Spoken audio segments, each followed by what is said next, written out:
spring is the big season for seed sowing.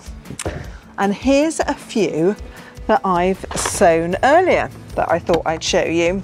And I thought I'd share with you the whole thing about pricking out seedlings, because I know it's kind of quite a tricky thing. I've got a few different things in here actually. I've got some ruby chard, rainbow chard. This is one called Bright Lights. And I could prick those out, but I'm going to start with these. This is calendula, the pot marigold. And the reason I'm going to start with these is you can see they're getting all a bit drawn up towards the light. So they really, really do need pricking out and sorting out. So I'll start with those.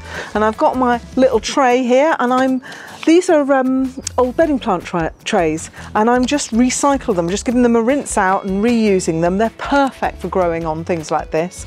I'm just going to pop a spot more soil in there. I'm using a seed compost. You could use a potting compost, but you might have to just take out some of the bigger lumpier bits, and then I'll just smooth it off there and give it a tap just to settle it all.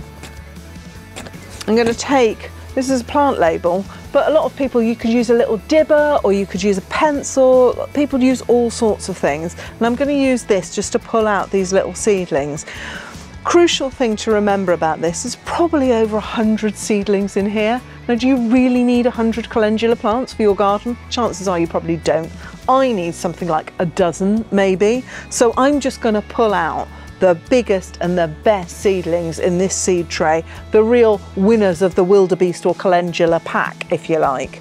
And I'm just going to dig in with my dibber, and it's quite important to get a good bit of root system for one thing, and to watch out how you handle the seedlings. You can use the dibber just to sort of like hold them a little bit. Usually you should try and hold them by the seed leaves. This is quite a good little seedling, look at that. So I'm going to happily pop that into my seed tray and give it a little bit of a firm around.